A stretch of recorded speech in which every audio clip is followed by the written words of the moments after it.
அழைக்கின்றாரே நம்ம அண்ணா சாமி அழைக்கின்றாரே.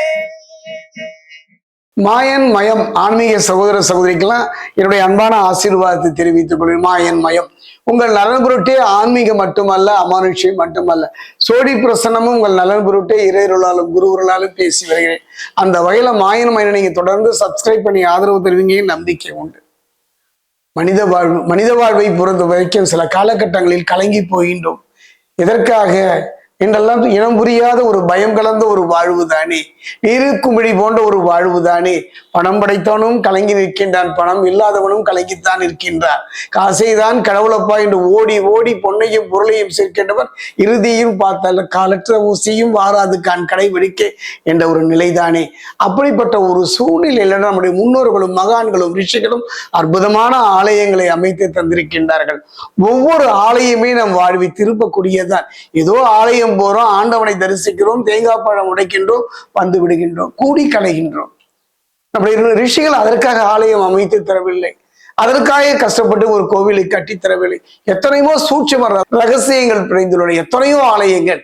அதிலும் பாத்தீங்கன்னா இந்த பாரத தேசம் என்பதும் நதிகள் மட்டுமல்ல, மலைகள் மட்டுமல்ல, எத்தனையோ புண்ணிய பூமி தான். கர்மாவை நாம் கழிக்க வேண்டும் என்றால் பாவம் நாம் செய்கின்ற என்றோ செய்த பாவம் இன்று நம் தலையில் விழுகின்றது. யாரோ செய்கின்ற துன்பமும் துயரமும் நம் வாழ்வை துரத்துகின்றது. நாம் ஜாதகம் பார்த்தால் என்ன, பரிகாரம் செய்தால் என்ன, பலன் என்னமோ பூஜ்ஜியம் தானே. அப்படிப்பட்ட ஒரு சூழ்நிலையில ஒரு காலகட்டத்துல ஒரு அற்புதமான ஒரு ஆலயங்கள், 1000 ஆலயங்கள், அதாவது பாடல் பெற்ற ஸ்தலங்கள் 266 என்று சொன்னாலும் கூட கண்ணுக்கு தெரியாத வைப்பு தலங்கள் எத்தனையோ ஒன்று. பாடல் பெற்ற தலைவங்க அது சிவனாக இருந்தால் என்ன, நாராயணனாக இருந்தால் என்ன, முருகனாக இருந்தால் எத்தனை ஆலயத்தில் அந்த இறைவன் அங்கு குடிகொண்டு இருந்தாலும் கூட அத்தனையும் இறை சக்தி தானே. அந்த வகையில் ஒரு நிகழ்வு, கண்களில் கண்ணீர், மெய் சிலிர்த்து போகின்றது, மேனி நடுங்குகின்றது. ஒரு அற்புதமான ஒரு ஆலயம்.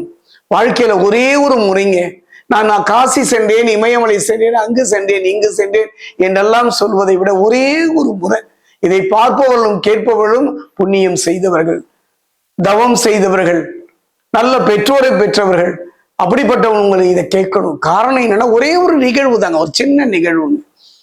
ஒவ்வொரு உயிரும் வாழ்கின்றது, பிறக்கின்றது, இறுதியில் அது விதிக்கேற்ற வழியை தேடிக்கொள்கின்றது. இந்த ஆலயத்தின் சிறப்பு தான் பழமலைநாதர்.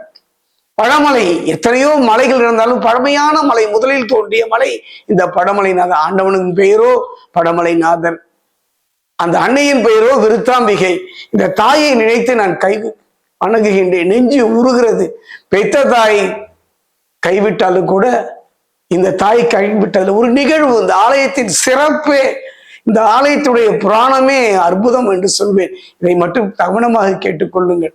ஒரு மனிதன் வாழுகின்ற காலத்துல ஆகா ஓஹோ என்றெல்லாம் புகழ்கின்றார்கள், எத்தனையோ பதவி சுகங்களை அனுபவிக்கின்றார்கள், அத்தனையும் அற்ப சுகங்கள், சிற்றின்பங்கள். ஆனால் ஒரு பேரின்பம் ஒரு மனதில் பாருங்கன்னா ஒரு இந்த ஆலயத்தின் சிறப்பு, இந்த விருதாச்சலத்தினுடைய மண்ணின் மகிமை, இந்த விருதாச்சலத்தினுடைய மண்ணின் மகிமை, இந்த பழமலையினுடைய சிறப்பு உச்சம் என்றுதான் நான் சொல்லுவேன். இந்த ஆலயத்தின் சிறப்பு ஒரே ஒரு நிகழ்வு தான். 4 பாடி இருந்தாலும் கூட, எத்தனையோ குரு மகான்கள் இந்த ஆலயத்தில் இருந்தாலும் கூட, ஆழத்து பிள்ளையார்கள் அமைந்தாலும் கூட ஒரு நிகழ்வு.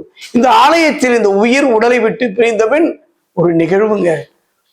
மெய் சிலுக்குது, கண்ணுல கண்ணீர் வருது. சிவபெருமான் அந்த உடலை, அந்த ஆத்மாவை தன் மடியிலே கிடத்தி கொள்கின்றார். அதோடு இல்லைங்க, என் அன்னை பராசக்தி விருத்தாம்பிகை தன்னுடைய முந்தாதனையினால அந்த ஆத்மாவுடைய வினைகளை ஊற்றுகின்றார். அந்த வியர்வை, அந்த வேர்வை, அந்த வேதனை தன்னுடைய முந்தானையை கொண்டு அவர் விசுகின்ற ஒரு நிகழ்வு இந்த ஆலயத்தில் நடைபெறுகின்றது. எல்லாரும் நினைக்கிறோம் காசியில் பிறந்தால் முக்தி என்கின்றார்கள். நினைத்தாலே முக்தி தரக்கூடிய ஆலயங்கள் எத்தனையோ இருந்தாலும் கூட இந்த சிவ பழமலைநாதர் ஆலயம், என் தாய் விருத்தாம்பிகை குடியிருக்கக்கூடிய இந்த ஒரு அற்புதமான ஆலயம். ஒரே ஒரு முறைங்க, நவ கிரகங்களுடைய பாதிப்பு இல்ல, பாத்தீங்கன்னா எத்தனையோ பிரச்சனைகளுக்கு தீர்வு கிடைக்கல, தொழில் நல்ல முறையில் அமையல, நல்ல மனைவி இருந்தும் கூட அன்பு இல்லை, நல்ல கணவன் இருந்தாலும் கூட பிறன்மனை நயக்கின்றார், நல்ல பிள்ளைகள் இருந்தாலும் கூட பெருமை இல்லை, 1000 பிரச்சனைகள் அலை அலையாக உங்களை சந்தித்தாலும் ஒரே ஒரு முறை விருத்தாசலம் செல்லுங்கள். இந்த பழமலைநாதரை ஆலயம் சென்று பழமலைநாதருக்கு கொடுக்கறதுக்கு நம்முடைய எதுவுமே இல்லைங்க, எந்த பரிகாரமும் வேண்டாம். ஆடத்து பிள்ளையாரை வணங்கி படமலைநாதர் ஆலயத்தில் நின்று மனம் உருக கண்களில் நீரோடு வழிபாடுங்கள். வாழுகின்ற காலத்தில் ஏதோ ஒரு சூழலினால எத்தனையோ தவறுகள் செய்திருக்கலாம், பாவங்கள் செய்திருக்கலாம். இனி வருகின்ற காலம், வாழுகின்ற காலம், என்னுடைய வாழ்வு நிம்மதியை தருகின்ற ஒரு காலம். நல்ல தாய் அமையவில்லையா, நல்ல கணவன் அமையலையா, நல்ல மனைவி அமையலையா, பெற்றோர் அமைந்தும் அனாதை போன்ற ஒரு வாழ்வு அமைகின்றத இந்த ஆலயம் செல்லுங்கள். இந்த ஆலயம் பழமலைநாதர் அனுபவங்க, அனுபவம். இந்த ஆலயம் அப்படிப்பட்ட ஒரு ஆலயம். இந்த ஆலயம் சென்று மனமுருக பிரார்த்தனை என்றால் நம்முடைய அந்திம காலத்துல இந்த உடலை விட்டு உயிர் நீங்கும் பொழுது என் தந்தை சிவபெருமான் அவர் மடியிலே இந்த ஆத்மாவை, இந்த உடலை வைத்து என் அன்னை பராசக்தி விருத்தாம்பிகை தன் முந்தானையை கொண்டு விசிறுகின்றவர் என்று எவ்வளவு ஒரு நம்பிக்கை. நம்பிக்கை தாங்க வாழ்க்கை. ஒரு நிகழ்வை சொல்லுகின்றேன். ஒருவர் தெய்வ நம்பிக்கை, அற்புதமான ஒரு தெய்வ நம்பிக்கை. உயர்ந்திருக்கின்ற ஏதோ சூழ்நிலை காரணமாக தொழில் ரீதியா சில பாதிப்புகளை சந்தி இழக்கின்ற சூழ்நிலை. அவர் அன்பாக வழிபடுகின்றார். அது அன்பா ஒரு குருவாயூரப்பர் விக்கிரகத்தை வாங்கி வழிபாடு செய்கின்றார். அப்படிப்பட்ட ஒரு காலகட்டத்துல அவர் என்ன பண்றாருன்னு பாத்தீங்கன்னா, எல்லாம் இழந்துட்டாரு. ஆனாலும் கூட அந்த குருவாயூரப்பன் அந்த விக்கிரகத்தை அவர் நகர்த்த விரும்பவில்லை. அப்படிப்பட்ட ஒரு காலத்துல அவர் தவறான ஒரு முறையில தவறான செயல்களை செய்ய தொடங்குகின்றார். அவர் செய்ய தொடங்கும் பொழுது அந்த குருவாயூரப்பனுடைய கண்ணை கட்டிடுறார். துணியால கட்டிட்டு அந்த தவறான பழக்கம், அதாவது ஒரு குடி போன்ற ஒரு தவறான பழக்கம் என்று வைத்துக் கொள்கிறே, அதை செய்ய பொழுது ஒரு கரம் அதை தடுக்கின்றது. அப்ப சொல்றாரு, நான் நல்லவனா வாழும் போதெல்லாம் எனக்கு நீங்க உதவி செய்யலையே, இந்த தவறான பழக்கத்தை தொடங்கும் போது தடுக்கின்றாயே கிருஷ்ணா என்று சொல்லும்போது அவர் சொல்றாரு, நான் அது வரைக்கும் எனக்கு நீ சிலையாகத்தான் நினைத்தாய். எப்படி என் கண்ணை கட்டினியோ நாங்க இருப்பதை உணர்ந்து விட்டாய், கவலைப்படாதே மகனே என்று அவனை அரவணைத்துக் கொள்கின்றார்.